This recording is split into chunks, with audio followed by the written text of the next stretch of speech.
어, 간담회 지금 할게요. 일단 제일 중요한 것부터 말씀을 드리자면 3월 3일에 시작을 합니다. 월요일 저녁에 6시 수업을 개강반이고 새로 신규 개강반이고요. 월요일 저녁이니까 좀 이제 부담스러운 부분은 있을 수 있는데 뒤에도 제가 말씀드리겠습니다만 아이들이 이렇게 힘들어하지 않습니다.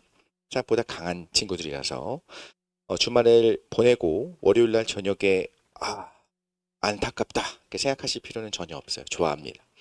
왜냐하면 수리 논술은 원래 재밌어요. 그래서 어, 굉장히 힘을 얻고 가는 그 정도는 아닐 수도 있겠습니다만 근데 애들이 막 너무 힘들어갖고 그만하고 싶다 막 이러진 않을 거예요. 걱정 안 하셔도 되고 시간을 비워주시면 됩니다. 어, 요거만 있죠, 제 거. 그죠? 네, 올해부터는 작년까지 이제 목동 대치동 미래탐구에서 수업을 했었는데 올해부터 이제 목동에 집중을 해서 수업을 진행하려고 하고요. 모르겠습니다. 또 중간에 갈 수도 있고. 뭐 여기는 계속 할 거예요. 제가 오랫동안 목동 위탐에서 수업을 해왔어요. 논술 오랫동안 했기 때문에 좀 제일 잘 알고 있다 생각합니다. 자, 일단 기본적으로 논술 전형 왜 준비해야 되는지 잘 모르실 수도 있기 때문에 간단하게 좀 말씀을 드릴게요. 일단 지금 말씀드린 내용들은 2026학년도 개요인데 작년 기준은 어떻게 바뀌었는지 간단하게 나와 있고 그 다음에 궁금하실 내용들을 좀 정리를 했어요. 그런데 아직 요강이 나오지 않았기 때문에 2025학년도 기준으로 몇 개를 말씀을 드리고 하지만 변하지 않는 사실들이 몇 개가 있습니다. 그래서 그거까지 좀 말씀을 드리도록 할게요.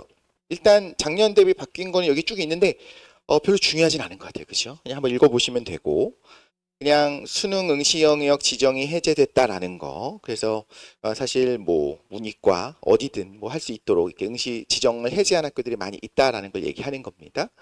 그리고 뭐 이런 것들을 뭐 한번 보시면 되고요. 이게 이과에서는 별로 달라지는 게 없어요. 문과는 달라집니다. 이과 학생들이 인문 논술을 봐요. 잘해요. 논술이 뭐 감수성이 뚝뚝 떨어지게 쓰는 것이 아니라 딱 정해진 틀대로 분석하고 비교하고 이렇게 쓰는 거기 때문에 오히려 이런 문해력이 좀 있는 이과 학생들이 더 잘한다는 소문들이 있어요. 이게 인문 선생님한테 들은 거예요. 근데 이과 학생들이 문과로 가는 거는 가능하겠지만 문과 학생들이 수리 논술을 보러 올까요? 과연 그런 경우는 없기 때문에 사실 이제 어머님들은 부모님들은 별로 신경 안 쓰셔도 될 것 같긴 합니다. 자, 이 세 가지가 제일 궁금하실 것 같아요. 그래서 일단 수능 최저 기준이라는 것은 어떻게 적용될 거냐. 그리고 나중에 또 설명을 할 때 어떻게 해석할 수 있는지 좀 말씀을 드릴 거고요.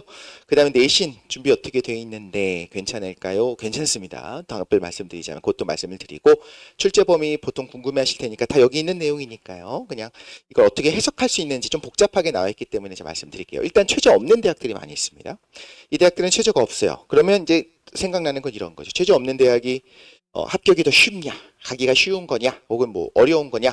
최저가 없기 때문에 경쟁률이 너무 높은 게 아니냐 이렇게 얘기할 수가 있는데 두 가지 관점에서 생각을 해보자면 일단 최저가 없어서 학생들이 많이 쓰는 건 맞아요. 그런데 최저가 없기 때문에 이 정도는 쓸 수 있겠지 했던 학생들 중에 많은 수가 허수가 될 수는 있습니다. 그 최저가 생각보다 빡빡하지가 않아요. 의치안 같이 이렇게 좀 약대 같이 이런 데가 아니면 최저가 이렇게 높진 않아요. 물론 그 최저가 아쉽게도 저도 가르치는 학생들이 아슬아슬하게 안 되는 경우도 있어요. 그러니까 내 자녀가 그 최저를 못 넘어서 컷을 당할 수도 있다는 것도 생각은 해야 돼 항상. 왜냐하면 아주 여유롭게 넘길 수 있는 대학은 최저가 굳이 의미가 없습니다. 뭐 두 개 합 7이다라고 한다면 3등급 하나 4등급 하나만 나오면 끝이에요. 그 정도는 되는 학생들이 대부분 논술을 볼 거예요. 그럼 그거 딱히 이득이 없는 거죠. 그죠?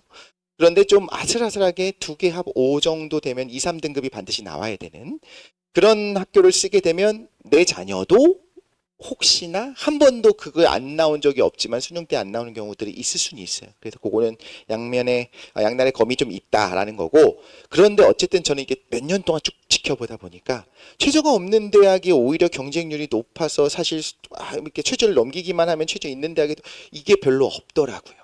하나 합격한 학생들이 사실 두세 군데 합격을 하기도 하고 실질적으로 최저가 너무 걱정되면 그 마음의 평안을 얻기 위한 지원을 할 수 있겠지만 이게 아주 중요한 팩터는 아니에요. 그리고 수치적으로 드러나는 경쟁률도 별로 중요하게 여기지 않으셔도 돼요. 경쟁률을 봤더니 여기는 뭐 20대 1밖에 안 되는데 저기는 80대 1이다, 120대 1이다. 많은 수가 허수가 되는 게 많습니다. 여기서 말하는 허수라고 하는 거는 최저를 못 넘는 학생들의 어떤 실질 경쟁률 계산할 때 실제 최저가 안 됐어요. 그런데 지원을 해놨잖아요. 그럴 때 실질 경쟁률 그걸 다 빼버립니다. 근데 그게 문제가 아니라 논술 강사 입장에서는 수능을 본 다음에 한 번도 논술 안 한 학생들이 그때 파이널을 와요. 열심히 가르치긴 하는데 계속 수업을 들은 학생들이랑 차이가 좀 날 수밖에 없어요. 그런 학생들도 똑같이 시험을 보러 갑니다. 그런 학생들 중에 대다수가, 물론 원래 굉장히 뛰어난 학생도 있을 수 있지만 대다수가 시험을 보러 갔고 실질 경쟁률 안에는 다 들어가지만 별로 큰 의미는 없을 수도 있다는 말씀을 드리네요. 그래서 공부를 그냥 열심히 하면 된다. 최저는 별로 중요하지는 않다. 근데 나중에 지원 전략은 나중에 같이 한번 얘기해보면 될 것 같고요. 하지만 최저를 우리가 알긴 알아야 되잖아요. 최저가 높은 학교도 있습니다. 그래서 최저 기준을 봤더니 2025년 기준으로 쓴 거예요. 2026년 기준은 아직 안 나왔어요. 2026학년도는 아직 안 나왔기 때문에 보통 이런 식으로 써 있어서 헷갈립니다. 여기 없군요. 그렇죠? 여기는 안 넣어놨죠. 이거 중요하지는 않으니까요. 그런데 이렇게 써 있는 것들을 이게 무슨 암호도 아니고 이걸 어떻게 보는지를 말씀을 드릴게요. 일단 첫 번째, 최저 기준을 패스하면 등급은 안 중요해요. 그러니까 예를 들면 2합 7이 있습니다. 딱 눈에 보이니까. 뭐 덕성여대, 동덕여대, 성신여대가 2합 7. 두 개 합해서 7을 넘지 않으면 최저 패스한 거예요. 그럼 나머지 두 개 혹은 세 개 과목은 안 봐요. 8, 4, 3, 7, 8 이어도 되는 거예요. 그러면 11111인 학생도 여길 썼고 예를 들면 834, 78인 학생도 여길 썼어요. 788 이렇게 한 학생들도 똑같아요. 점수 똑같습니다. 그래서 이거는 말 그대로 패스할 수 있느냐 없느냐만인 거고 더 잘 본다고 가점은 없습니다. 이렇게 보면 이 학교들은 뭐냐면 사탐, 과탐 둘 중에 아무거나 봐도 되는 대학들이었어요. 2025학년도 기준으로. 그래서 뭐 눈에 띄는 거 보자면 요런 데는 좀 쉽지 않아요. 삼성대는 논술이 좀 쉬운 편에 속하고 문제가 쉽다는 게 이제 합격이 쉽다는 건 아닙니다. 학교 학생들이 선호하는 대학인데 그거 대비 좀 다소 쉽게 나온다는 거고 또 출제되는 문제들이 수원수투를 기준으로 나옵니다. 미적도 안 나와요. 안 나온다고 하는데 실제로는 좀 이렇게 재심을 해서 주어지는 경우는 있는데 이런 학교이기 때문에 오히려 최저는 높여놨어요. 3합 6이라고 하는 거는 그러니까 222가 나와야 돼요. 물론 132도 되겠죠. 그죠? 그렇게 하고 나머지 하나는 안 본다는 겁니다.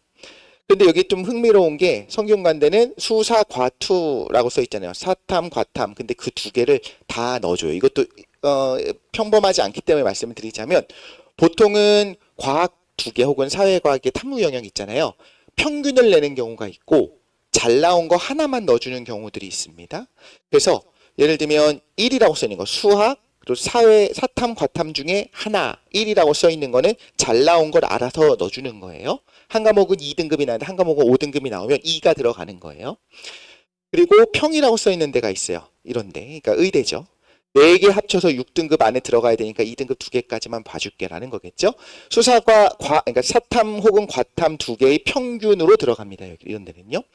그리고 이렇게 돼 있는 평균 아니면 하나만 들어가는데 여기는 사과2라고 써 있잖아요. 성대는 어떻게 들어가냐면 과학이든 과탐이든 사탐이든 2개를 다른 과목으로 봐줘요. 그러니까 총 5개의 과목으로 보시면 됩니다. 근데 이 경우에는 과학 잘하는 학생들, 그러니까 사탐은 제가 얘기하지 않을게요. 그냥 과탐을 좀 잘하는 학생들이 유리합니다. 과탐이 1, 2가 나오면 평균을 내게 되면 1.5 보통은 절삭해서 1등급을 쳐주고 아닌 경우도 있습니다. 그리고 잘 나온 거 한 과목을 쓴다고 하면 1, 2가 나오면 1 하나만 쳐주는 건데 여기는 1, 2가 나오면 1, 2가 다 들어가요. 그 중에서 선택할 수 있게 돼요. 그럼 수학이 다소 떨어진다 하더라도 이 3개 합 6을 맞추기가 좀 쉬워지겠죠. 어떻게 보는지 아시겠죠. 그래서 이쪽은 아주 어려운 부분입니다. 그래서 다 보면은 의대, 약대, 의예, 약학 다 이런 데잖아요. 그죠? 4개 합해서 5등급 안에 들어가야 된다는 거니까 그것도 과학 2개 평균이니까 중앙대, 의대는 꽤 어렵죠. 그죠? 이걸 맞추기 위해서는 딱 2등급 하나까지만 봐주는 겁니다. 그런데 이제 이런 것만 있는 건 아니에요. 그러니까 다 2합 5, 뭐 2합 4, 2합 5 정도가 되면 좀 많아집니다. 3합 7도 좀 어려운 편에 속하고 3합 8, 이제 홍대 같은 경우는 3합 8이었는데 그러니까 이건 세 과목을 본다는 거니까 일단 기본적으로 좀 어려운 편에 속하는 거고 2개만 보는 데는 좀 이제 쉬워지기 시작하는 거예요. 물론 2합 5가 생각보다 어려워요. 지금 이 시점에서 야, 이하보? 나머지 두 개는 보지도 않아? 그럼 8등급 나오고 우리는 뭐 영어 정도는 2등급이 가능하고 그럼 수학을 열심히 해서 3등급 나오면 3, 2가 나왔으니까 5가 되잖아요. 그죠? 그 다음에 탐구는 그냥 4, 5. 그럼 언어도 잘 못하니까 5. 이 정도는 나올 것 같은데 생각보다 안 나와요. 안 나오는 경우들이 있어요. 꽤 많아요. 그래서 이것도 이하보도 생각보다 어렵기는 하더라라는 건데 지금 말씀드린 것처럼 딱 두 과목만 본다라는 겁니다. 나머지는 안 봐요. 더 잘 봐봤자 소용도 없습니다. 그 여기는 이제 과탐만 보는 학교들입니다. 올해는 좀 바뀔 거예요. 사과탐을 보는 데가 더 늘어날 겁니다. 아마도. 근데 어쨌든 과탐만 보는 학교들. 그래서 과탐만 봐서 이하보가 나와야 되는 겁니다. 사탐은 들어가지 않고요. 물론 대부분이 여기 속할 것 같아요. 그죠? 사탐을 선택하지 않으시는 경우도 많이 있겠죠. 그래서 뭐 이합 5는 조금 어려운 편에 속하고 이합 6, 7, 8, 이합 7 이렇게 가면 연대지만 미래 캠퍼스. 그래서 이런 식으로 조금씩 이게 학교가 우리 학교 들어오려면 이 정도는 최소한 해야 돼라고 하는 것들을 좀 보여주는 것도 여기 있습니다. 이것만 좀 이해하시면 될 것 같고요. 물론 바뀐 게 좀 있습니다. 최저 기준은 그냥 이런 정도로 설명을 할게요. 그리고 패스만 할 수 있으면 된다. 그럼 지금은 3월 모의고사를 본 다음에 좀 전략적으로 논술을 하시려면 할 필요는 있어요. 예를 들면 어중간하게 4, 4, 3, 4 뭐 이렇게 나오는 것보다 하나를 뭐 아예 버리라고 말하기는 어렵습니다만 조금 더 집중을 해서 내가 뭐 요거로 등급을 맞추겠다. 뭐 예를 들면 과탐 같은 경우에 하나만 보는 학교를 볼 거예요. 그러면 둘 다 어중간하게 3, 3 나오는 것보다 1, 4 나오는 게 훨씬 더 유리하다는 거예요. 이런 것들에 대한 전략은 좀 생각하실 필요는 있을 거고요. 자, 내신은요. 그냥 기본적으로 굉장히 낮아요. 안 본다고 생각하셔도 됩니다. 안 보진 않습니다만 많이 안 봅니다. 자, 이런 걸 갖고 말씀을 드릴게요. 반영 비율을 봤더니 논술이랑 교과, 그 비교과가 들어가는 학교들이 좀 있습니다. 근데 서강대 같은 경우는 논술은 80%나 들어가요. 그 다음 그 교과가 10%, 비교과가 10%니까 사실상 교과 성적은 10%만 들어간다는 거예요. 내신이. 그럼 10%, 80%는 논술 성적이니까요. 논술도 기본 점수를 주는 학교가 있고 대부분 근데 안 줘요. 안 준다는 건 뭐냐면 100% 얘가 푼 점수가 그대로 들어간다는 거예요. 대부분 그렇습니다. 그럼 여기서 10% 들어가는 거니까 많지 않네. 진짜 많지 않은 게 이거 보세요. 1등급이면 내신 1등급일 때 10점 만점에 10점이고 2등급이면 10점 만점에 9.96점 줍니다. 5등급이어도 10점 만점에 9.84점을 줘요. 이렇게 등급을 이렇게 윗부분이 이렇게 한 5등급, 6등급 기준으로 했을 때 5점 얼마가 찍혀 있다. 내신에. 그러면 정말로 대부분의 대학에서 걱정할 필요가 없고요. 6점 얼마가 있다라고 하면은 조금 살짝 걱정스러운 학교들이 있어요. 근데 7점 얼마가 찍혀 있다라고 하면은 뚝 떨어지긴 합니다. 예를 들면 이런 거예요. 단국대를 예를 들면 6등급까지는 그냥 0.2씩 거의 안 떨어지다가 7이 찍히는 순간 14로 뚝 떨어지잖아요. 물론 이것도 뭐 어떻게든 커버할 수 있는 방법은 있을 수 있겠죠. 논술을 잘 보면 되겠죠. 어쨌든 간에 이렇게 격차가 벌어지는 구간이 있는 학교들이 대부분 있습니다. 그런데 대부분 보면 5점 얼마, 6점 얼마까지는 크게 중요하지 않아요. 숭실대도 보면 1점씩 떨어지고 여기서 한번 2점 떨어지고 갑자기 4점, 4점 툭툭 떨어지죠. 또 이런 것들은 실제로 요강에 정확히 나와 있습니다. 그래서 2025년 기준인 거고 실제로는 올해 거는 나오게 되면 또 업데이트를 해갖고 다음에 또 설명회를 할 때 드릴 수도 있고요. 어떤 방식으로든 좀 제공해 드릴 수 있을 것 같아요. 그래서 기본적으로는 왜 이렇게 만들었을까요? 내신을 보긴 봐야 되는데 교육부에서 그걸 권장하는데 다 알고 있는 거죠. 목동 지역, 대치동 지역 아니면 자사고 특목고 학생들은 내신이 안 나와도 충분히 우수한 걸 학생들이 학교에서 알고 있잖아요. 그러니까 그런 학생들 지원하라고 이렇게 만들어 놓은 겁니다. 좀 보기 낯간지러울 정도의 학교들도 많이 있어요. 야, 이거 내신 이럴 거면 뭐하러 지원 이거를 본다고 했을까 싶은 학교들이 좀 있죠. 네, 이거는 한번 보시면 이렇게 보는구나. 네, 여기만 봐도 뭐 점수가 이거 떨어뜨릴 거면 이걸 굳이 막 이런 학교들도 있습니다. 자, 어쨌든 그래서 내신은 실질 반영 비율은 굉장히 낮다. 그런데 아예 1학년 때부터 내신을 포기하고 나는 정시만 할 거야 라고 했던 학생들 만약에 7점대가 찍혀 있다라고 한다면 보고 아예 내신 반영 비율이 더 낮거나 훨씬 더 적게 그런 학교를 좀 전략적으로 쓰는 것도 방법은 됩니다. 그것도 생각해 보시면 좋을 것 같고요. 논술고사 출제 범위는요 좀 바뀔 거예요. 2025학년도 기준으로 써놨고 2026학년도에 발표한 것들을 좀 아래에 써놨습니다. 아직 미발표가 훨씬 많아요. 그래서 이건 좀 바뀔 텐데 어차피 지금 의치안만 노리는 것이 아니라면 딱 이 학교를 콕 집어서 여기만 쓸 거야는 아니잖아요. 그렇죠? 때 어느 정도 우리가 군으로 묶어서 미기학을 다 준비할 수 있으면 이런 학교들을 쓸 수가 있을 겁니다. 2026학년도 기준으로는 미기학을 다 공부한 학생들이 쓸 수 있는 학교 요거밖에 없다가 아니고 이 학교는 미기학을 다 보는 걸로 굳어진 거고 아마도 뭐 경희대, 동국대, 서강대 이런 연세대 이런 학교들이 아마도 여기 들어올 거예요. 근데 발표를 안 했다는 겁니다. 그래서 위에 거 기준으로 보시면 될 거고요. 크게 바뀌진 않을 거예요. 크게 바뀌진 않은데 어떤 학교는 그나마 가능성이 있는 건 미적 확통만 보는 학교가 미적만 보는 걸로 바뀐다든가 미적 기하만 보는 학교가 미적만 보는 걸로 바뀐다든가 하는 거는 가능해요. 그러니까 이게 갑자기 여기 있는 학교가 위에 가서 우리는 이제부터 확통도 볼래 하는 경우는 많지는 않을 거예요. 그리고 미기학을 근데 여기 있는 학교가 자존심 우리 학교는 이 정도는 돼야지 하면서 갑자기 여기로는 점프할 수 있습니다.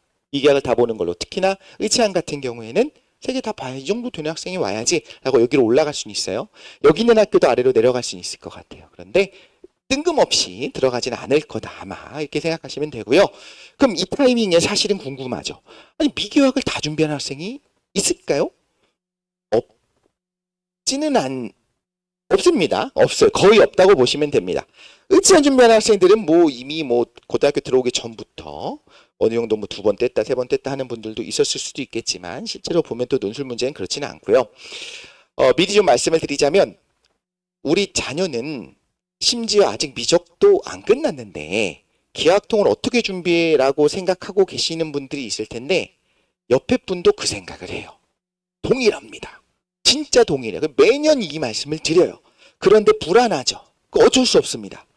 그런데 확실한 건 미적만 해도 쓸 수 있는 대학은 많이 있고 심지어 미적이 없이 수원 수투만 나오는 대학들은 사실 우리가 원하는 대학이랑 조금 다르기는 해요. 일단 지금 이 타이밍에 좀 다르긴 합니다. 약식 논술을 본다든가 성대 빼고는 좀 그런 느낌이 있기는 합니다만 미적만으로도 할 수 있는 대학이 많다. 근데 다 그렇게 생각합니다. 모두가. 그 대학을 지원하는 타이밍에 지금은 이제 꿈을 꾸죠. 그래도 방학 동안에 확통을 한번 보고 혹은 내신으로 확통을 한번 봤다. 이거면 정말 너무 훌륭해요. 진짜. 확통 문제가 어렵게 못 나와요. 대학 교수님 입장에서 확통이라고 하는 것은 문과 수학이라고 학생들이 인지하고 있다는 걸 알고 있어요. 그런데 학생들의 변별력을 높이는 문제로서 미적 문제가 아니라 미적은 그냥 평이하게 내고 확통을 어렵게 내면 이 학교에서 공대 학생, 자연계열 학생을 뽑고 싶은데 진짜 우수한 학생을 뽑을 수가 없겠죠. 그래서 기하랑 확통은 어렵게 안 나옵니다. 확통은 놀랍게 어렵게 안 나와서 그냥 고1 때 배우는 확률, 그 확통 과목 말고 그냥 경우의 수, 콤비네이션 이런 걸로 풀 수 있는 문제도 많이 나와요. 그런데 학생들이 쫄아서 못 쓰죠. 예외는 있습니다. 당연히 의치한, 약대 혹은 연대 같은 학교들은 자존심이 있어요. 그래서 좀 확통을 문제를 어렵게 내기도 하고 어떤 해에는 기하를 좀 어렵게 내기도 합니다. 근데 그 외에는 제가 그래서 드리고 싶은 말씀은 일단 미적은 기본으로 하고 가되 미적이 제일 어렵게 나옵니다. 기하학통은 그렇게 어렵게 안 나와요. 그래서 조금만 공부해서 요것도 할 수 있으면 쓸 수 있는 대학이 확 늘어나고 경쟁도 많이. 근데 실제로 제가 가르치면서 보면 파이널을 해요. 그럼 요 학생들이 옵니다. 물어보죠. 미기학 다 준비된 학생? 손 못 들어. 없어요. 거의 없어요. 그나마 어떤 학생들이 있냐면 내신 때 그냥 한 거였고 자신은 없어요. 당연히 자신 없다고 하죠. 학생들 와서 전 자신 있어요. 학생은 없는데 캠 물어보면 내신 때 좀 했어요. 그러니까 내신 때 배울 때 엎어져 자거나 딴 공부하는 수준은 아니고 그냥 좀 열심히 하지도 않았지만 그래서 여기 지심에 나온 게 뭐인지 정도는 알아요만 해도 진심으로 지금 오버하는 게 아니고 훌륭한 거예요. 그 정도면 풀 수 있게 나오기도 해요. 그 다음에 이제 논술 문제를 어떤 게 나왔었는지 좀 몇 개 샘플을 풀다 보면 이 정도밖에 안 나오네?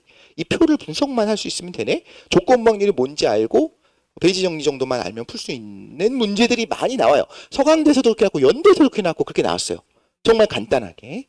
그래서 그거를 할 수 있으면 지금부터 조금만 할 수 있으면 방학 동안의 개념 정도 수능 공부할 때 제일 오래 시간이 걸리는 건 뭐냐면 2점 문제, 3점 문제, 4점 킬러 문제까지 어려운 그 수능형 문제들의 패턴을 파악하기 위해서 계속 막 문제를 몇백 개씩 푸는 게 오래 걸리는 거지 개념은 그렇게 오래 안 걸리거든요. 그것만 알고 있으면 쓸 수 있는 학교들입니다. 정말로 그래요. 그래서 그 부분 좀 생각해 주시고, 지금이 제가 뭐 7월 달이거나 8월 달이면 그런 얘기를 해봐야 희망 고문이겠지만, 지금은 가능해요. 하루에 2시간 정도 개념 인강으로 알아서 보면서 일주일 정도, 그러니까 한 5번, 20시간 정도만, 10시간 정도만 투자해도 기본 개념은 잡히고요. 그러고 나면 개념을 몰라서 못 푸는 건 아니에요. 확통 문제를 못 푼다면. 개념을 몰라서가 아니라 그냥 못 푸는 거예요. 근데 확통은 어렵지 않게 나오기 때문에, 기하는 더 어렵지 않게 나온 경우가 많기 때문에, 물론 이렇게 얘기했는데 어렵게 나올 수도 있겠죠. 근데 이렇게 얘기했는데도 어렵게 나오면 모두가 다 어려워요.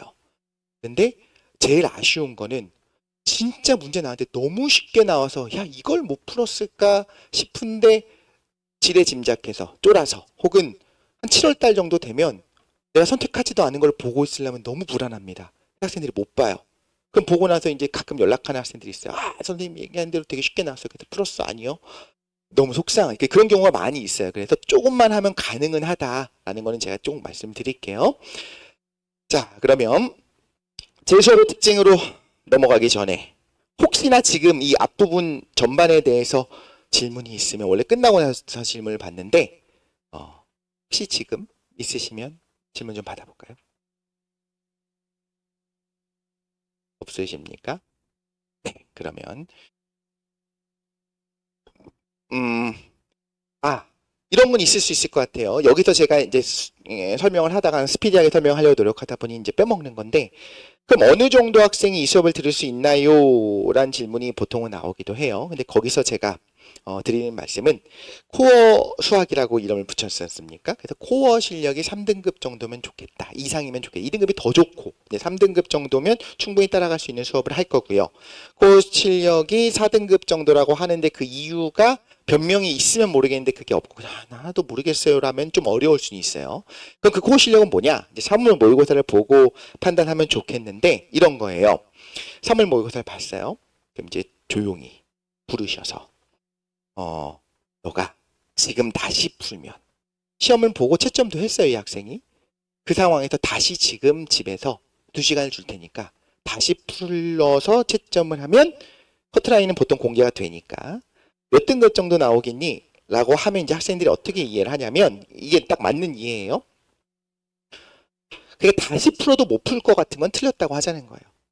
진짜 어렵고 못 푸는 문제는 다시 풀어도 못 풉니다. 그런 문제는 그 보통 거면 29번, 30번은 못 풀고 얘기할 거예요. 그런데 뭐 내가 실제로 찍어서 맞았는데 그럼 지금도 찍어서 맞았다고 해야 되나? 이런 고민을 정직하게 합니다. 찍어서 맞은 건 틀렸다고 해야죠. 그죠? 그러니까 찍어서 맞은 것도 다시 보면 풀 수 있으면 풀 수 있는 거고 다시 봐도 못 풀 것 같으면 틀렸다고 보자는 거예요. 그렇게 학생들한테 물어보면 우리 자녀들은 정직하게 대답합니다. 그렇게 해보면 3등급 초반은 나올 것 같아. 후반. 2등급 커트라인 될 것 같아. 그렇게 해도 4등급 초반일 것 같아. 이게 저는 코어 실력을 생각하는 거예요. 왜냐하면 논술은 뭐 30초 안에 생각하지 않고 뭐 2분 만에 풀고 이런 게 아니라 기본적으로 적어도 60분, 보통 90분, 120분 이렇게 주고 문제를 풀게 하는데 제시문이 많아야 4개 혹은 2개, 3개 정도 나옵니다. 그럼 한 문제를, 한 제시문을 보는데 30분 이상을 주는 거예요. 그럼 학생들이 그 수능 문제를 풀 때의 어떤 조바심은 없어요. 그냥 이렇게 하고서 이러지는 않고 오히려 여유 있게 좀 읽어보라고 저는 얘기를 하거든요. 바로 문제 풀기 시작하면 실수 많이 하니까. 그렇게 하다 보면 기본적으로 자기 실력이 드러나긴 합니다. 그래서 다시 봐도 틀릴 것 같은 거는 틀렸다고 하고 좀 너무 아쉽게 틀린 거 정말 말도 안 되는 실수 말고 이 정도 사실 나 풀 수 있었는데 이렇게 막 아쉬워하면은 그럼 풀 수 있는 거라고 하자. 맞고 틀리고를 떠나서 풀 수 있는 문제라고 하자. 했을 때 3등급 안에 들어오면 논술 문제는 저랑 같이 수업을 하는 건 충분히 가능합니다. 자, 논술 빈툴 유형의 핵심 파악을 하고는 당연하죠. 어떤 선생님도 우리는 논술에서 굉장히 드물게 출제되는 유형을 대충 파악한다는 선생님은 없죠. 근데 저는 이제 중상위반으로 수업을 하고 있기 때문에 실제로 그 많이 출제되는 유형, 그리고 제가 볼 때 중요하다고 생각되는 유형을 수업을 하는데 이 부분이 핵심이에요. 진짜로 자세하고 명확하게 해설을 합니다. 그러는 반대 다른 사람들은 어떻게 하느냐, 다른 선생님이 어떻게 하느냐. 그 선생님이 하는 방식은 뭐 누구가 떠오른다면 아닙니다. 그분을 얘기한 건 아니에요. 우리 학원에도 있을 거고, 그러니까 보통 제가 연대반을 할 때랑 지금 이 반은 다르기 때문에 드린 말씀이에요. 어떻게 하는 게 가능하냐면 더 많은 문제를 보기 위해서 해설을 하다가 넘어갈 수 있어요. 자, 여기까지 하고 이렇게 풀고 여러분 이렇게 마무리하시면 돼요. 이렇게 한 다음에 여기다 표현값 정리 써서 답을 내면 되겠죠? 하고 넘어가면 다음 문제를 볼 수가 있어요. 그래서 시간 안에 더 많은 문제를 보려면 끝까지 풀고 하나하나 풀이를 다 보여주지 않는 게 더 좋아요. 차이권 학생들은 그걸 더 좋아합니다. 왜냐하면 어느 정도 풀다 보면 이 다음부터 푸는 건 뻔하거든요. 근데 그걸 왜 보고 있어 내가? 이런 생각을 할 수 있잖아요. 특히 파이널 땐 저도 그렇게 할 수밖에 없어요. 더 많은 문제를 보여줘야 되니까. 그런데 이 정규반에서는 끝까지 다 풀어줘요. 완전히 숫자 마지막에 나올 때까지. 그리고 의외로 중상위반 학생들이 그 풀이를 보면서 배워요.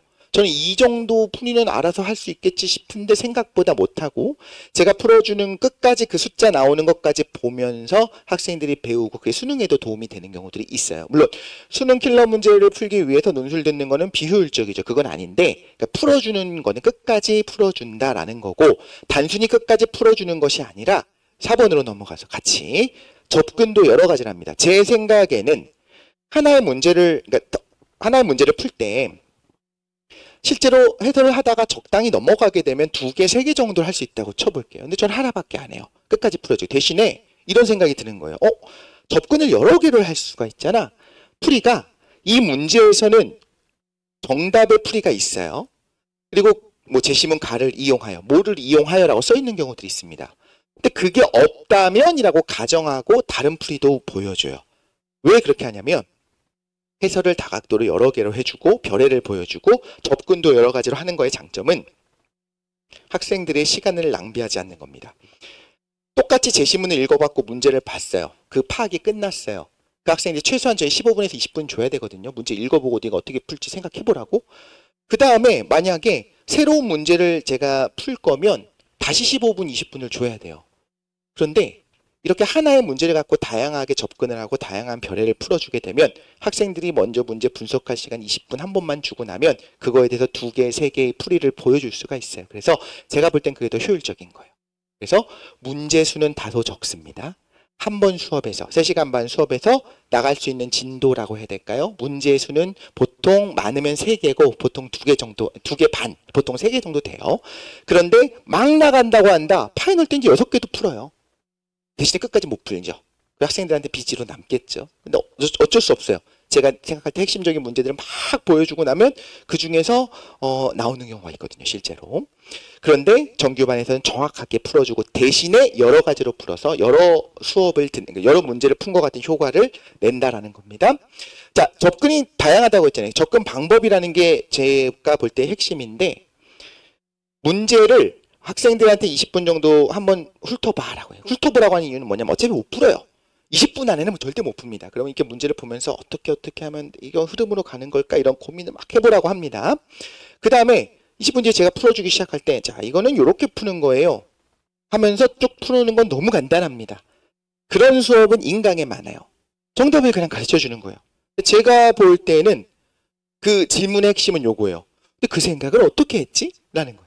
그 생각을 고3 학생들이 어떻게 하지?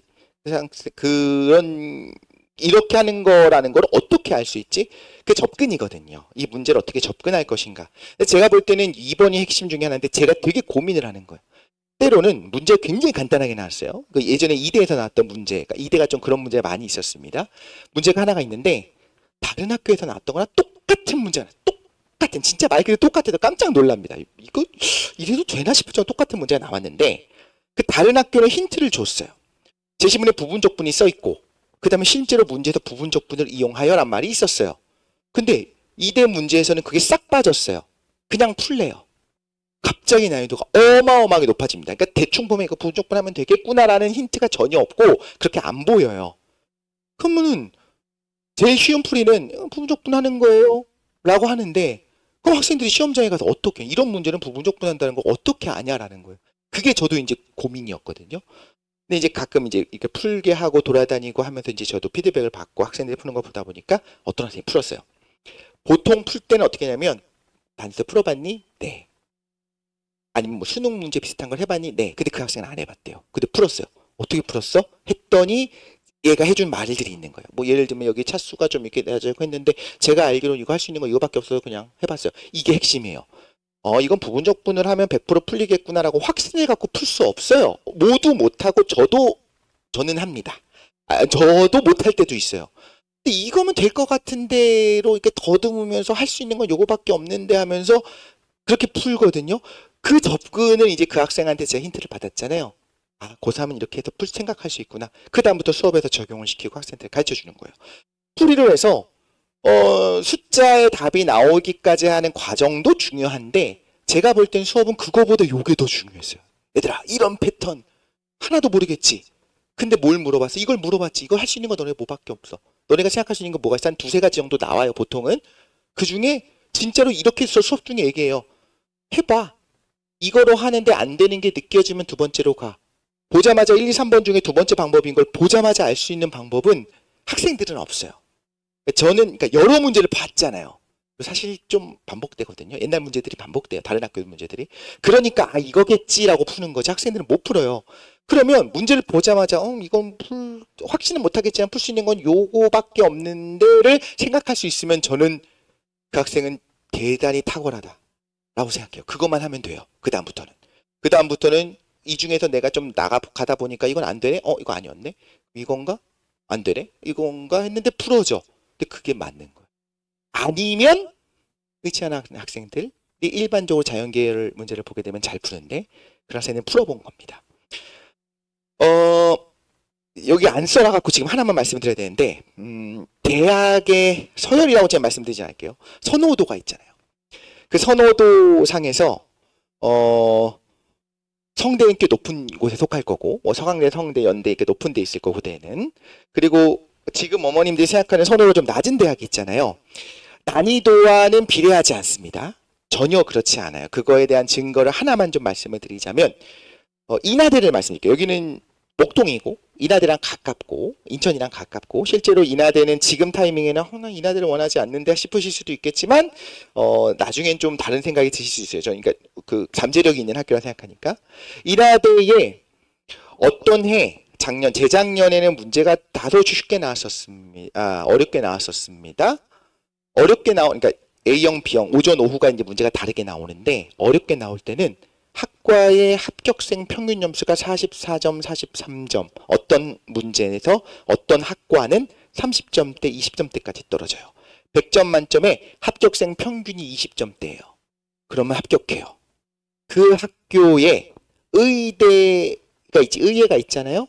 그때는 의예과의 합격생 평균 점수가 44점이 있어요. 의예과는 보통 이렇게 안 나와요.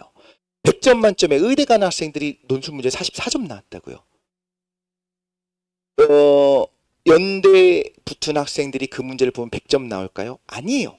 똑같습니다. 그 학생이 그 학생인데 합격은 할 수 있겠죠. 100점은 아니에요. 평균이 44점이면 아마 아시겠지만 연대, 의대, 고대 뭐 이런 우리가 생각하는 좋은 의대를 가는 학생들이 격차가 이만큼 있는 건 아니거든요. 수학 문제 푸는 데 있어서. 그런데 그 전해에는 합격생 평균 점수가 모과의 경우에 같은 그 계열로 묶었을 때 80점대, 90점대까지 올라가게 돼요. 이건 뭘 말하는 거냐? 어떤 학교 문제가 쉽나요, 어렵나요를 함부로 말하기 어렵다는 거예요. 어떤 해에 99점, 98점, 진짜 97점인 해가 있었어요. 변별력이 없죠. 실패했죠. 그 다음 해에 너무 어렵게 내갖고 60점, 50점, 40점대까지 떨어졌다가 그 다음에 좀 이제 평균을 찾아가고 이런 일들이 벌어집니다. 갑자기 그 말씀을 왜 드리냐면 접근 방법에 집중하는 강의를 하면서 제가 막 이건 어떻게 이 생각을 할 수 있지에 집중하는 이유 중에 하나인 거예요. 꽤 문제가 어렵게 나오게 됐을 때는 어떻게 접근하는지를 알아내기만 하면 풀어요. 그리고 아까 말씀드린 것처럼 굉장히 어려운 문제를 척척 풀어낸 학생들이 그 문제를 언젠가 한번 봤기 때문에 가능하다라고 했잖아요. 의대 뭐 약대 쓰는 학생들이 어디선가 수학을 계속 한 학생이니까 그걸 봤을 거잖아요. 그런데 그렇지 않으면 그 학생들도 똑같이 한 번도 본 적이 없는 문제에 접근이 어려운 문제는 똑같이 못 풀고 똑같이 이 문제는 아무도 푸는 학생 없고 평균 점수가 60점, 50점으로 떨어진다는 거예요. 의대도 마찬가지예요. 그래서 저는 이 부분이 중요하다고 생각해서 강의를 좀 많이 하는 거고요. 나머지는 중요하지 않으니까 3번으로 좀 가자면 오답의 퍼레이드는 제가 문제를 풀다가 실수를 많이 하고 오답을 낸다는 게 아니고 생각보다 많이는 안 합니다. 그런데 보여줘요.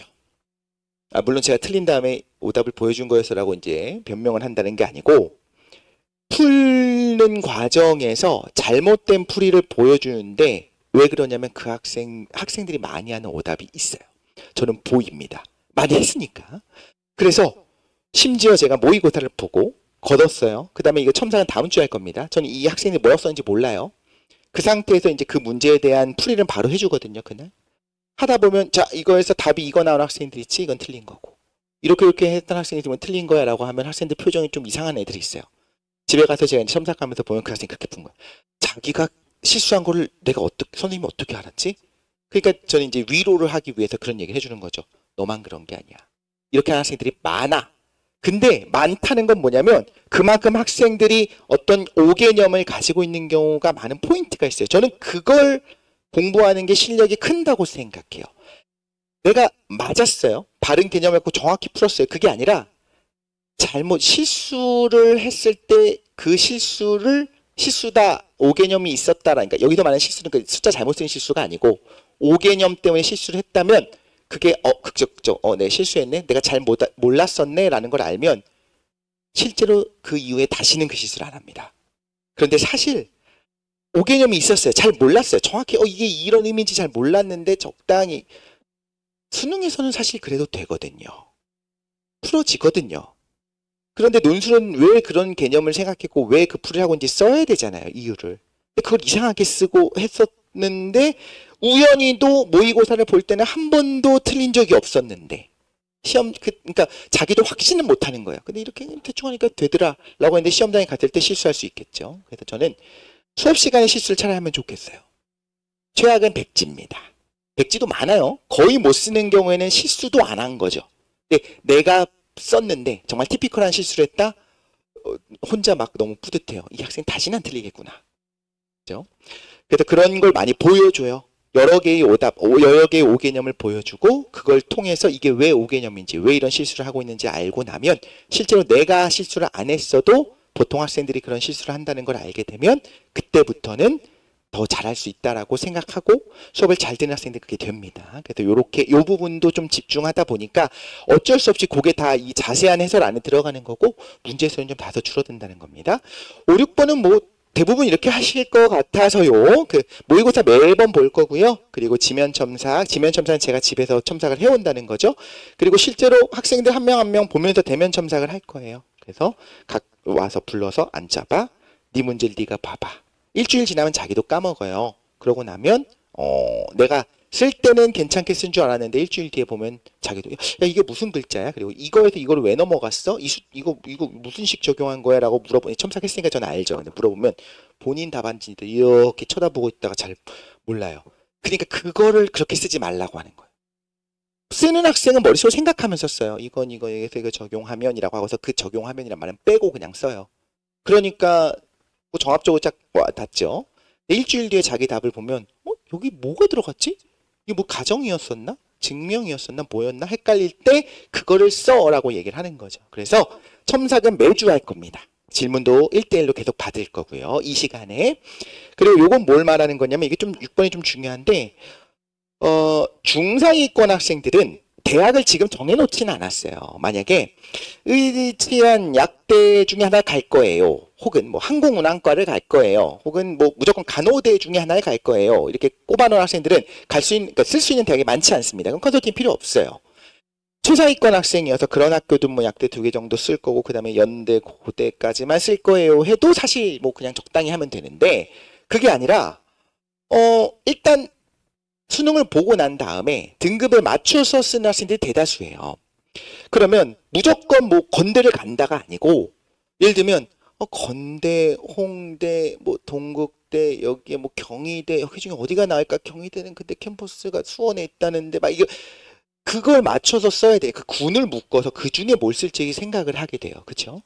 그런 학생들한테는 어떤 대학이 유리한지를 컨설팅을 할 겁니다. 앞에 있는 요건 다 공개가 된 거예요. 요걸 내용을 가지고서 학교 선생님도 해줄 수 있고 유료 컨설팅도 받을 수 있겠지만 유료 컨설팅을 해주시는 분이 이 학생이 어떻게 쓰는지 어떻게 알아요? 자기만 알아요. 근데 자기도 모르죠 사실은. 그걸 첨삭을 쭉 해온 사람이 알겠죠. 이 학생이 쓴 답안지를 계속 보던 사람이 아는데 그게 저면 좋겠다라는 거죠. 그래서 그거는 이거 그냥 하는 겁니다. 그냥 당연히 어느 학교 있을 때 그 시즌이 됐을 때 부모님을 소환을 하든가 아니면 전화로 할 수 있게 그냥 보통 오시는 걸 선호해요. 그래서 학생이랑 같이 오셔도 되고 혼자 와도 되고 그럼 학생들 답안을 제가 쫙 펼쳐놓고 좀 컨설팅을 질문을 받을 겁니다. 제가 생각하는 수리논술 접근은 이렇게 해야 된다. 중상위권은 이렇게 해야 된다 생각한 건데 일단 많이 써야 돼요. 다 그런 거 아닙니까? 진짜 극상위 학생들은 안 써도 됩니다. 그냥 잘 써요. 그리고 첨삭도 없어도 되는 학생들이 있어요. 그냥 정답만 알려주면 첨삭을 안 해도 돼요. 그러니까 예를 들면 제가 어떤 해설 강의를 보고 있어요. 제가 쓴 다음에 그 첨삭 받고 싶을까요? 아니죠. 그냥 저렇게 푸는 거였구나. 그럼 쓸 수 있어요. 그런 학생들이 있습니다. 그런데 중상위 학생들은 아니요. 자기가 써야 돼요. 쓸 때마다 실수가 있어요. 그리고 이거를 계속 첨삭을 받으면 진짜 바뀌어요. 조금씩 이건 반드시 바뀝니다.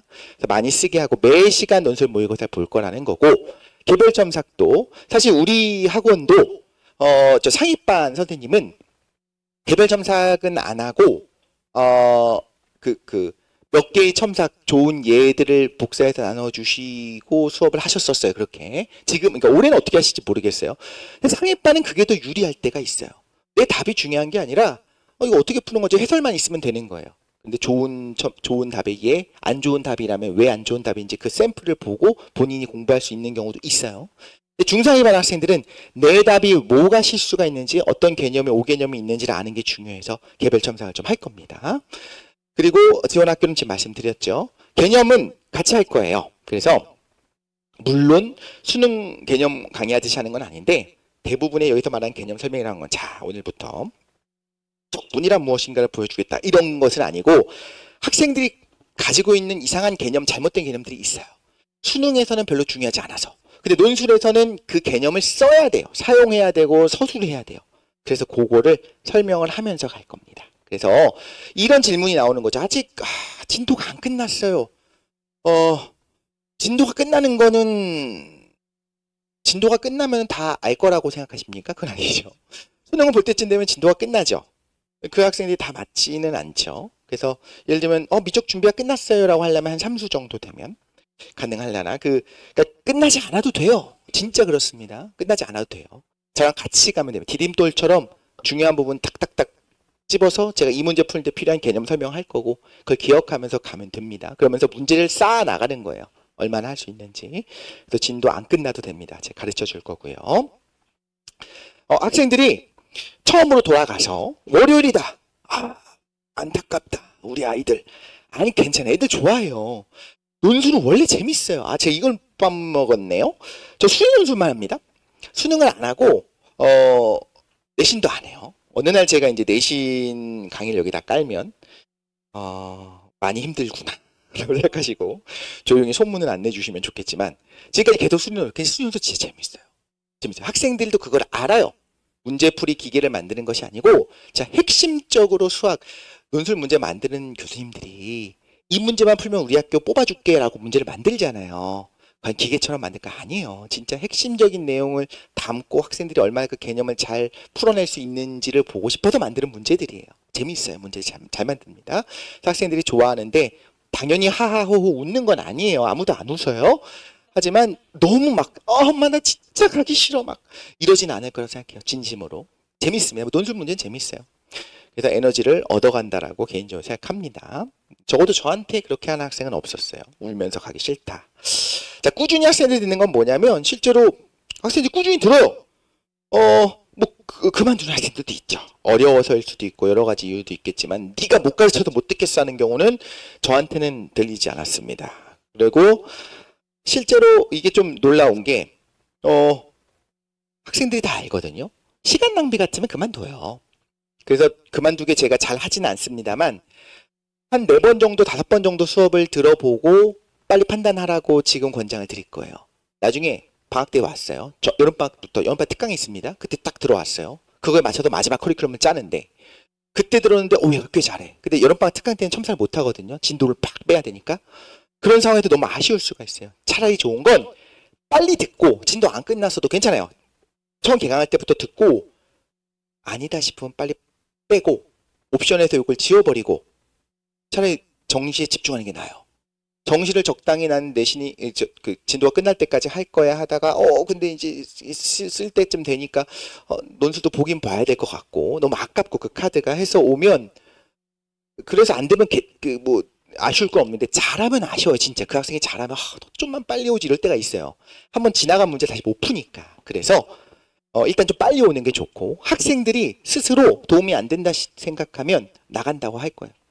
부모님들에게 보통 그렇습니다. 그래서 자신이 도움이 되는 걸 알고 있고 그래서 꾸준히 들어서 심지어 파이널을 이거는 뭐 그냥 산의 사례인데 그 대치동이나 목동에 이제 파이널을 깔고 하는데 이제 올해부터는 목동만 한다고 했잖아요. 이유가 파이널 때도 대치동 목동을 깔면 대치동 목동을 둘 다 해야 돼요. 그러면 이제 힘들어요. 제가 여기 끝나고 이제 전철 타고 대치동 가는 게 너무 힘들어갖고 작년 파이널부터 이제 여기만 하고 있었는데 대치동에서 깔지 않은 예를 들면 서강대 파이널을 목동에서 파는데 대치동 학생이 여기로 온 거예요. 수업이 듣겠다고. 파이널 때는 그렇게 하는 게 아니거든요. 이 선생님이 중요한 게 아니고 그냥 어느 학교 대비하는 그 문제를 보고 어떤 선생님도 파이널 대충 준비하지는 않잖아요. 근데 그 학생이 왜 왔을까? 제가 뭐 맛있는 걸 사줬을까? 이름도 기억을 못하는데 도움이 되니까 오는 겁니다. 다 아시겠죠? 학생인데 도움이 되니까 옵니다. 그래서 눈치껏 압니다. 이 수업에서 내가 어렵고 뭐 힘들고 뭐 지루하고 뭐 여러 가지를 떠나서 내가 분명히 뭐가 배워가는 것 같고 실력이 성장하는 것 같아라는 거를 아이들이 느낄 거예요. 그래서 그거를 빠르게 판단할 수 있게 기회를 한번 학생들에게 저한테 주시면 하고서 너무 재밌고 수업이 재밌어서 입시에는 하등 도움이 안 되는데 계속 수업을 들으려고 하는 학생 절대 없어요. 아무도 없어요. 걱정하지 말고 보내주시면 됩니다. 요거는 뭐 여기 써 있으니까 별거 아닙니다. 이거 뭐 수기 봤을 때 이런 건이 있어요. 이런 학생들이 올해도 있었는데 여기다 안 썼네. 6개 논술 썼는데 4개 합격. 이건 진짜 대단한 겁니다. 물론 그 6개가 다 이제 상위권을 쓴 건 아니었어요. 근데 그래도 제가 재작년에 썼던 조교 선생님은 재작년에 연대는 합격했는데 서강대 경희대는 떨어지고 한양대는 손도 못 댔대요. 문제를. 그러니까 이게 지금 하나의 단점 뭘 말씀드리는지 알겠죠? 이 학교 학생이 합격하면 여긴 다 붙을까? 그렇지는 않아요. 어쩌면 톤들이 있습니다. 문제의 톤들이. 근데 이 학생은 신기하게 어쨌든 잘 썼어요. 4개 합격을 했는데 이 학생이 파이널을 6개 중에 4개를 들었어요. 그러니까 제 거 들은 4개를 다 합격한 거는 아니고요. 4개 중에 3개를 합격을 한 겁니다. 제가 잘 가르쳐서 그렇다라고 어떻게 말합니까? 그건 아니에요. 그런데 다른 선생님이 있어서 됐겠 이 학생의 실력이 좋은 거죠. 근데 제가 드리고 싶었던 거는 이 학생은 자기가 어느 정도 쓸 수 있는 걸 알고 있는데 제가 진짜 궁금해요. 왜 다른 선생님 수업을 안 듣지? 저라면 지금까지 지겹게 전 선생님 수업 들었으니까 다른 선생님 어떻게 하는지 궁금할 거잖아요. 이 학생은 놀랍게도 파이널 4개 얘가 도움이 되는 걸 알고 있었던 거죠. 그러니까 자기가 도움이 안 된다고 생각했으면 진짜 파이널 수업은 정말로 이기적으로 생각해야 됩니다. 무조건. 근데 이런 학생들도 듣습니다. 이거는 컨설팅에 도움이 된다 말씀을 드리고 싶은 거예요. 이 학생은 되게 그러니까 여학생인데 낮은 대학을 쓰려고 하는 거예요. 절대 재수는 안 할 거예요. 절대 전 재수는 안 할 거예요. 그래서 뭐 예를 들면 이대는 안 쓰고 여학생인데 뭐 성신여대는 쓸 거예요. 무조건. 근데 이것도 참 드리기 어려운데 그렇게 얘기하면 이대는 떨어지고 성신여대는 거의 무조건 붙느냐면 그게 아니라는 거예요. 아까도 말씀드린 것처럼 연대는 붙었는데 경희대는 떨어지고 이렇게 한단 말이죠. 그런데 제가 볼 때는 잘했어요. 이 학생이. 그럼 이렇게 진실하게 다가갑니다. 너 재수할 수도 있지만 이대를 쓰자. 아깝다. 쓰자. 이렇게 설득을 막 하는 거죠. 근데 이대도 쓰고 이대는 최저가 좀 있었는데 여기 쓴 겁니다. 그랬는데 놀랍게도 국어를 밀렸었대요. 그래서 최저가 다 안 되고 이건 이제 실패 사례가 될 뻔했던 거죠. 제 입장에서는. 근데 건국대 한 학교만 이게 최저가 된 거예요. 근데 그 한 학교만 보러 갔는데 당연히 떨어질 줄 알았는데 발표 날 그런 거 있지 않습니까? 나를 바라보는 눈빛이 조금 바뀌었어. 분명히 나한테 이별을 말할 것 같은데 말하지 않아. 차라리 그냥 이별하자는 얘기를 듣고 싶을 때가 있잖아요. 그래서 이제 떨어졌다는 소리를 들으려고 전화를 했는데 ARS 전화했는데 합격한 거죠. 제가 꽃 들고 왔어요. 어머님이 좋아하셨죠. 사실 제가 원한 대로 이대를 써서 이대가 된 건 아니었습니다만 최저 때문이었다고 좀 믿고요. 컨설팅을 할 때 무조건 대충 하는 것은 아니고 제가 볼 때 진짜 된다 싶을 때는 어머님과 상의를 하죠. 부모님과 상의를 해서 진짜 재수가 절대 안 되냐고 물어보고 안 될 것 같다는 재수하라고 하진 않았는데 너무 낮춰 쓰진 않게 할 때도 있어요. 실제로 좀 높일 때도 있습니다. 가능하다 싶을 때는. 자, 이런 학생들이 있었다는 거고. 자, 수업 구성은 이렇습니다. 1시간 동안 일단 처음에 모의고사를 볼 거예요. 매번 모의고사를 봅니다. 그리고 그 모의고사를 쓰기를 하는 동안 제가 불러서 그 전주에 모의고사 봤던 걸 학생들이 써서 제출을 하잖아요. 그걸 첨삭을 해줄 거예요. 저도 이제 일주일 동안 집에서 첨삭을 해와야 되니까 학생들이 쓰기를 하는 동안 제가 한 명씩 부르는 거죠. 그럼 옆에 첨삭실에 가서 한 명씩 저랑 1대1로 대면 첨삭을 받고 질문을 받고 이런 것들을 할 거고요. 그 다음에 요게 끝나고 잠시 10분 쉬고 그 다음에 바로 오늘 쓰기 한 그거에 대한 풀이를 바로 앞에서 이제 전체적으로 풀이를 해줍니다. 그러니까 이제 본인이 써서 제출했고 내가 사실 잘못됐다라는 거를 바로 이 시간에 알게 되는 거죠. 그런데 첨삭은 그 다음 주에 받죠. 그 갭이 좋아요. 오히려 시간이 지나가야 더 좋습니다. 풀이는 바로 그날 하고요. 그 다음에 이제 끝나고 난 다음에 이거에 대한 유사 문제들 혹은 제가 오늘 나가야 되는 진도들 있잖아요. 그걸 이렇게 가게 될 겁니다. 매번 이런 식으로 진행이 될 거고요. 첨삭은 제가 직접 할 것 같아요. 원래 강사와 전문 선생님, 전문 첨삭 선생님을 했었는데 해가 지날수록 저의 실력은 더 뛰어나지는데 학생들의 수가 줄어서 이유는 모르겠습니다. 요즘 학생이 줄어서 그런 거겠죠.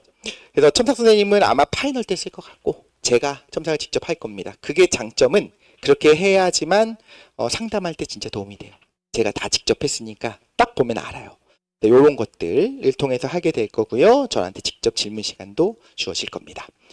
커리큘럼은 3월 달부터 5월까지는 수원 수투 내용 중심으로 출제됐었던 문제들을 풀 거예요. 그런데 미적 내용이 나올 수도 있어요. 중간중간. 그럴 때는 그 부분을 수업에서 제가 증명을 해주고 풀 겁니다. 그런데 이 부분이 아시겠지만 수투가 미적이에요. 그죠? 그러니까 과목이 미적인 건 아니지만 수학에서의 미분적분하기 수투에서 배우는 거란 말이죠. 또 약간의 개념을 더 집어넣어서 이때는 수원 수투 내용은 쉽다 절대 아니에요. 성대는 수원 수투만으로 내는데 변별력이 충분히 나옵니다. 최저도 물론 높긴 하지만 어렵게 낸다면 이거 끝없이 어렵게 낼 수 있어요. 올림피아드 문제가 뭐 미적이 나오겠습니까? 근데 올림피아드 문제 잘 못 풀잖아요. 수원 수투 내용에서도 어렵게 풉니다. 아 참, 약수령 논술은 제 타겟은 아니에요. 약수령 논술 보는 대학들이 있잖아요. 지금은 그거를 볼 학생들이 올 건 아니에요. 그렇기 때문에 그렇게 쉬운 문제를 풀진 않는다는 겁니다. 성대 문제, 아니 서강대 문제 풀고요. 한양대 문제 풀고요. 수업에서 연대 문제를 풀고 풀어요. 근데 그걸 학생들이 풀 수 있습니다. 그런데 어느 날 갑자기 제가 인하대, 아주대 문제인데 거의 대부분 학생들이 틀리는 문제를 주면 학생들이 못 풀겠죠. 그러니까 이거는 어느 학교 출제된 문제인지는 중요하지 않고 제가 볼 때 가르치고 싶은 좋은 문제들을 갖고 와서 수업을 진행할 겁니다. 그래서 수원 수투라고 쉽다고 생각하지 마시고 3월에서 5월까지 이렇게 가고 6, 7월이 되면 미적분이 포함된 부분, 그래서 이제 미적분이라고 하는 과목에 나오는 그 개념들 있잖아요. 그 개념, 이거 되게 중요하니까 여기까지 풀게 되고 부분적분, 치환적분, 구분구적 이런 것들 좀 어려운 내용들이 있습니다. 이런 내용을 포함한 문제들이 이때까지 할 거고 이제 8, 9월이 되면 기하 확통 내용을 포함해서 풀 건데 이때도 당연히 어떻게 공부하는지는 가르쳐 줄 거고 하나하나 제가 증명하면서 가르칠 수는 없어요. 왜냐하면 미적만 나온 학교를 쓸 건데 이 학생의 확통 개념을 들을 수는 없잖아요. 그래서 어떻게 공부해야 되는지 가르쳐주고 교재도 제가 좀 안내를 해주고 하면서 가는데 가끔씩 한 문제 섞을 겁니다. 근데 이런 게 있어요. 확통 문제, 확통 개념이 나왔어요. 근데 실제 풀이는 미적이에요. 요거를 원해요, 대학들이. 기하의 개념이 나온 것 같은데 사실 벡터는 아니고 그냥 도형 정도가 나왔는데 풀이 과정에서는 결국에는 적분을 하라고 해요. 요런 식으로 이 대놓고 확통 문제를 내기에 부담스러운 학교들이 확통의 개념을 풀되 미적분으로 풀도록, 개념은 확통이지만 실제 풀이는 미적이 되도록 이런 문제들을 많이 냅니다. 많이, 최근에 더 그렇게 많이 나왔어요. 그래서 다시 말씀드리자면 이 기하 확통은 개념, 내신에서 조금 따라가려고 선생님 수업을 좀 집중한 정도만 있으면 그 개념이 모자른 건 아니에요. 그 정도면 풀 수 있는, 결국 미적을 갖고 풀 수 있는 이런 문제들이 되도록 이때 이걸 풀게 될 겁니다. 그러다가 그 이후에 가면 실전 모의고사를 하게 될 거고요. 끝났네요.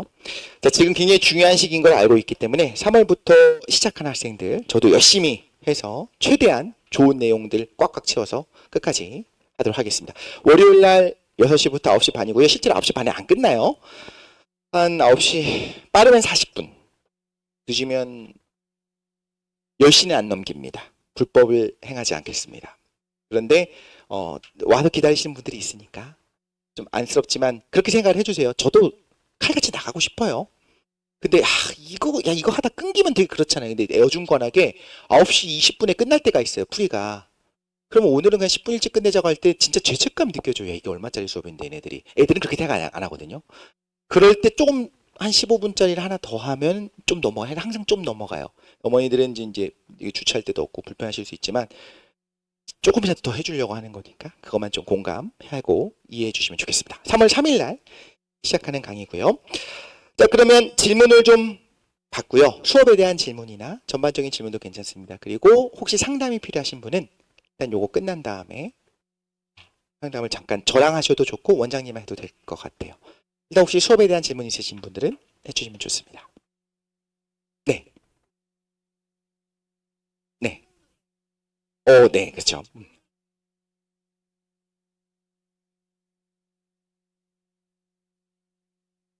그 말씀은 안 드렸네요. 중요한 말씀인데. 없습니다. 근데 복습만 했으면 좋겠어요. 네, 그걸 해주기를 원하는 부모님들이 간혹 있어요. 물론 안 그런 부분도 많은데 학생이 원한다라고 하면 기출문제 너무 많아서 줄 수도 있고 진짜 얘가 할 용의가 있다고 하면 써오면 한 30명이 써오진 않거든요. 써오라고 해도 안 써오니까 봐줄 수도 있어요. 근데 기본적으로 제가 원하는 건 지금 말씀하신 것처럼 수능 공부를 해야 됩니다. 논술만 했다가 안 될 수 있어요. 그래서 기본적으로 수능 공부를 하면서 같이 가야 되기 때문에 시간을 많이 잡아먹으면 안 되고 3시간만 수업 딱 하잖아요. 복습 한 번만 하면 돼요. 2시간. 근데 언제 하냐면 그날 하면 절대 안 돼요. 오늘 수업이 끝났어요. 오늘 그거 보면 무조건 스물스물 떠올라요. 제가 어떻게 풀었는지. 아무리 생각해도 그게 떠올라요. 그거 아시죠? 그런 막 인터넷에 돌아다니는 거. 여기 안에 뱀이 있는데 60초 안에 못 찾으면 당신은 사망. 안 보여요. 근데 한 번 여기 있대요. 그러고 나면 뱀이 저기 있었잖아. 왜 못 봤지? 그때 뱀을 안 본 뇌로 못 돌아가잖아요. 진짜 그래서 복습은 언제 하냐면 월요일이잖아요. 제가 수업이. 일요일 날 밤에 해야 돼요. 그쯤 되면 까먹어요. 그러면 다시 교재를 펴고 만약에 기억력이 좋아서 제가 어떻게 풀었는지 스물스물 떠올리면 그걸 누르라고 하고 막 떠올라도 네가 시험장에 가서 학생들한테 얘기할 겁니다. 네가 시험장에 가서 이 문제를 접하고 이 제시문과 이 문제가 있다면 어떻게 접근할지 한번 고민해보고 풀어봐라 라고 하거든요. 그게 제일 좋아요. 그래서 좀 텀을 두고 2시간만 복습할 수 있는 시간만 주시면 됩니다. 따로 숙제는 없어요. 만에 하나 그런 경우 거의 없지만 백지가 꽤 있어요. 모의고사 좀 어려워요. 그러니까 모의고사를 학생들이 척척 써서 내서 점수가 60, 70점 나오면 제가 이제 죄책감이 드는 거예요. 이 학생한테는 별로 도움이 안 되는 수업이었네. 그래도 일부러 어려운 걸 내는 건 아니지만 좀 어렵게 나오거든요. 그 학생이 백지라고 못하는 건 아닙니다. 간혹 백지인데 지운 자국이 있을 때가 있어요. 이 학생 뭐냐면 공감하신 분 있을 텐데 어차피 틀렸으면 내 틀린 답을 보여주기 싫은 거예요. 그래서 이제 끄적끄적 하다가 답이 안 나왔어. 틀렸어. 민망하니까 지워버리는 거죠. 그러지 말라고는 하는데 이런 학생들한테 풀이를 해주고 풀이는 해줬지만 집에 와서 다시 한번 써오면 내가 봐줄게 라고 얘기하면 간혹 써오는 학생들이 있어요. 너무 좋아요. 그런 열정, 학생들이 열정이 있으면 선생님들 너무 좋습니다. 그렇게 한다고 하면 1시간 정도 추가되겠죠. 그 정도로 공부를 하겠다, 복습을 해오겠다, 혹은 저 추가로 한두 문제 정도 더 주세요라고 하면 그건 할 수 있는데 기본적으로는 딱 그 정도 시간만 많이 시간을 뺏지 않도록 하도록 하겠습니다. 네, 또 질문 있으실까요? 학생이 직접 질문해도 됩니다. 지금은 개강반이라서 모르겠습니다만 걱정하지 않으셔도 될 겁니다. 그렇게 지금 여기 와 계신 모든 부모님들의 아이들이 다 들어와도 근데 제가 소화할 수 있는 1시간 동안 할 수 있는 그 첨삭의 인원이 나중 가면 20명 이상은 돼요. 안 되면 좀 빨리 부르고 나중에 부르고 해서 그렇게 하면 되는데 20명을 했었던 게 언제였던가 네, 생각이 잘 안 나니까. 그 전에 그렇게는 안 될 겁니다. 그 초반에 안 많을 거예요. 아마 지금 그 수업 들으면 좋겠지만 시간 조절하는 것도 힘들고 진도도 안 나갔고라고 하는 생각을 주변 분들이 다 하고 있어서 그때는 진짜 좋아요. 그때는 한 수업을 뭐 10명 이내가 수업을 들을 때는 첨삭을 길게 할 수 있어요. 정말.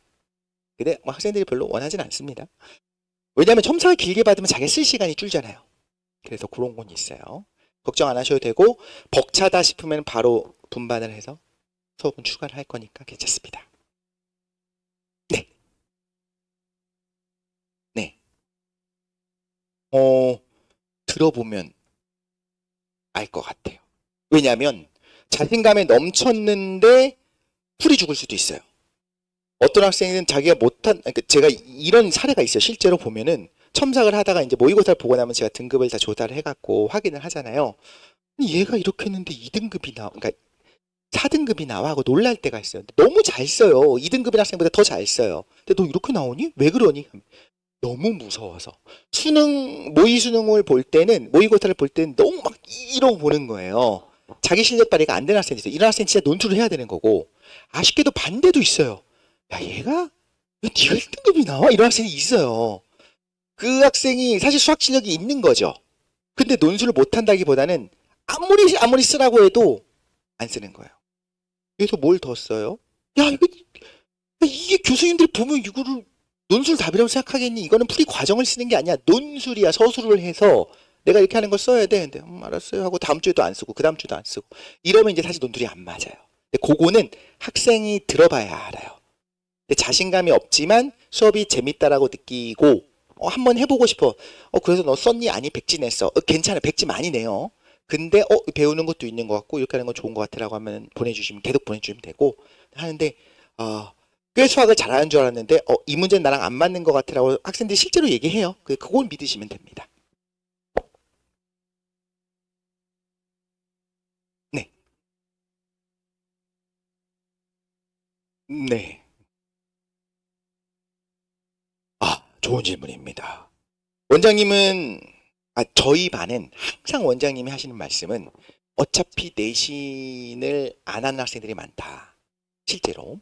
그러니까 아예 포기해갖고 막 5등급이었던 애가 5.89였던 게 6등급으로 떨어지면 기분이 좀 그렇잖아요. 그러니까 조금은 해야겠죠.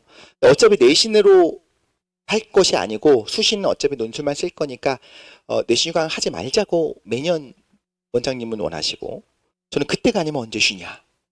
저는 이제 항상 쉬고 싶어 하는데 보통 그래서 타협을 봐서 2주 정도 하게 되는 것 같아요. 학생들 그 시험 내신 안 한다고 하는 학생들도 화요일 날 수학 시험이 있으면 월요일 날 저녁 수업은 좀 힘들어요. 그래서 그 기간만 해서 딱 2주 정도 쉴 것 같습니다.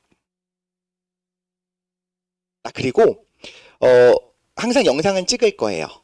그래서 만에 하나 어떤 앞뒤로 어떤 그 시험 때문에 우리 학교는 시험 기간이 굉장히 이상해서 엉뚱해서 도저히 수업을 못 들었다고 하면은 이 강의 영상을 보고 공부할 수 있게 집에서 써오면 그 당연히 첨삭을 해줄 겁니다. 한번 들은 수업은 끝까지 갈 수 있도록 그렇게 그런 영상 보충은 될 겁니다. 네, 그럼 없으신가요? 마지막 기회입니다. 네, 그럼 수고하셨고요. 상담하실 분은 좀 남으셔도 되고 아니면 원장님과 상담하셔도 되고 저랑 하시고 싶으신 분들도 원장님이 어레인지를 해주실 것 같으니까 잠깐 얘기하고 가시면 될 것 같습니다. 수고하셨습니다.